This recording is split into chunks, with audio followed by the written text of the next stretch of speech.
फरमाते हैं कि मैं ना मजदूर लेने गया, बगदाद के चौक में मजदूर बैठे होते थे, तो मेरी उन मजदूरों में से ना एक नौजवान बच्चे पे नजर पड़ी।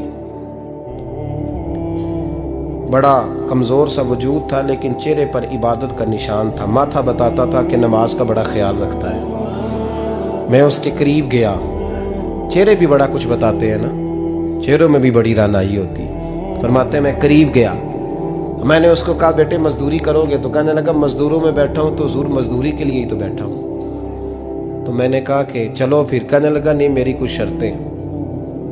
मैंने कहा बताओ। कहने लगा पहली शर्त यह है कि लोग 4 दिनार दिहाड़ी लेते हैं, मैं 3 दिनार लूँगा। मैंने कहा यार भाई तो बड़ी बेहतरीन है, बाकी भी इस तरह की रख ले।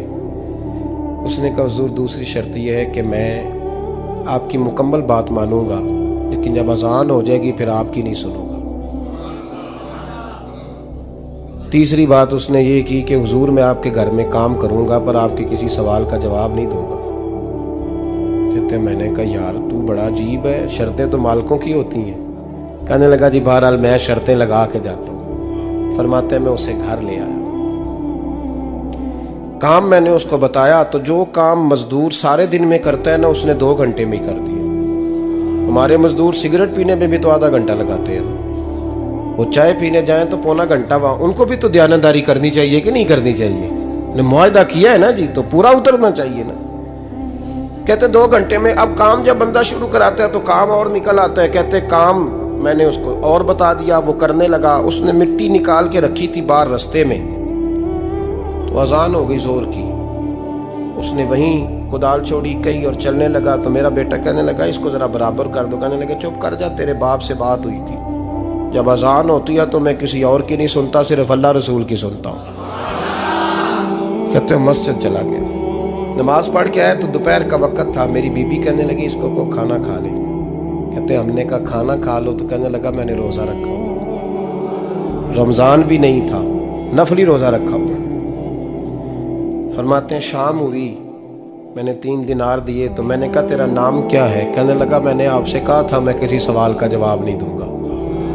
कहते वो चला गया। अगले दिन मैं फिर लेने गया उसे, काम कुछ और निकल आए। तो लोगों ने बताया वो सिर्फ हफ्ते वाले दिन आता है।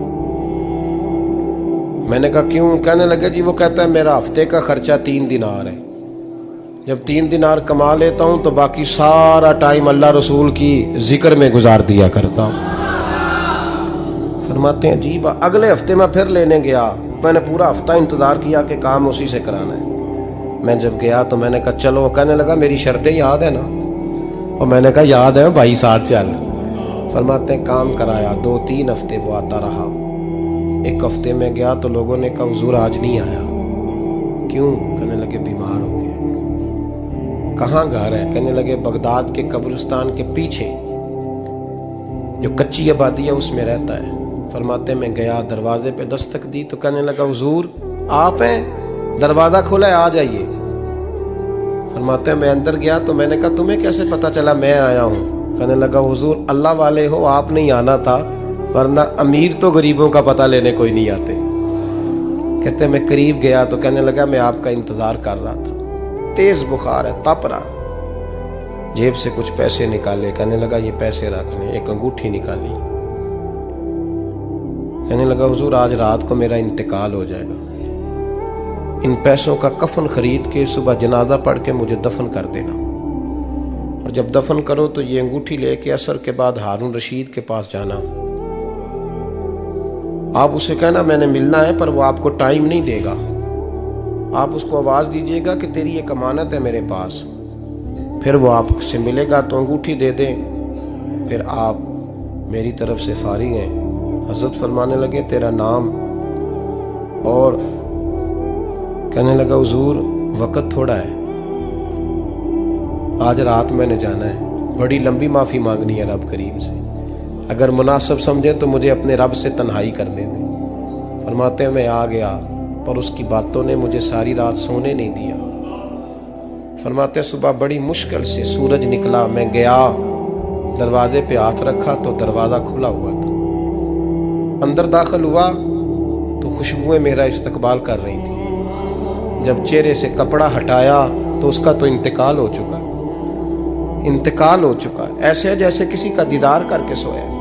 कहते मैं तो 2 आदमी ले गया था जनाजे पे, पर पता नहीं दुनिया किधर किधर से आई, कहां कहां से। अखां जदों मीटियां जमाना मैनू रोवेगा, अपना ते अपना बेगाना मैनू रोवेगा।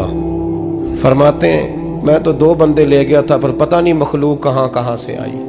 जनाजा पड़ा, दफन किया। हारून रशीद के पास में असर के बाद गया, मैंने बुलाना चाहा पर बादशाह था, मेरी तरफ देखा ही नहीं। मैंने उसको कहा तेरी एक अमानत मेरे पास है। फरमाते हैं वो मुझे कोने पे ले गया, क्या बात है, कमरे में बुलाया, मैंने अंगूठी दी। हारून रशीद तो चीखे मारने लगा, कहने लगा अंगूठी वाला कहाँ है? मैंने कहा वो तो इंतकाल कर गया। कहने लगा मुझे कब्र पे ले चल। कहते मैं कब्र पे लाया तो वो लेट गया, तड़प के रोने लगा। मैंने कहा मेरा कलेजा फट जाएगा, ना उसने कुछ बताया ना तूने बताया, ये कौन था? तो हारून रशीद कहने लगा ये मेरा बेटा था। मैंने कहा तेरा बेटा और मजदूर?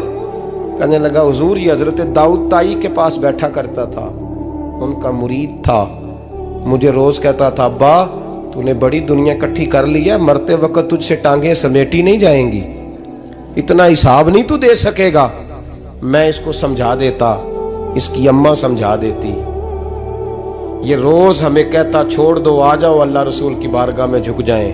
हम समझ। एक दिन ये चला गया, कहने लगा फिर तुम्हारा रास्ता और है और मेरा रास्ता और है। ये सोने की अंगूठी गलती से इसके पास रह गई, गलती से हीरे की अंगूठी चली गई। कहने लगा देखो मेरे बेटे ने आज वो भी वापस कर दी है।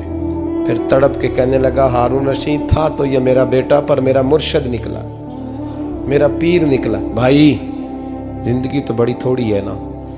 बाबा साहब ने कहा था उठ फरीदा सुत्या, और दाढ़ी आ गया पूर, अग्गा नेड़े आ गया, पिछा रह गया दूर।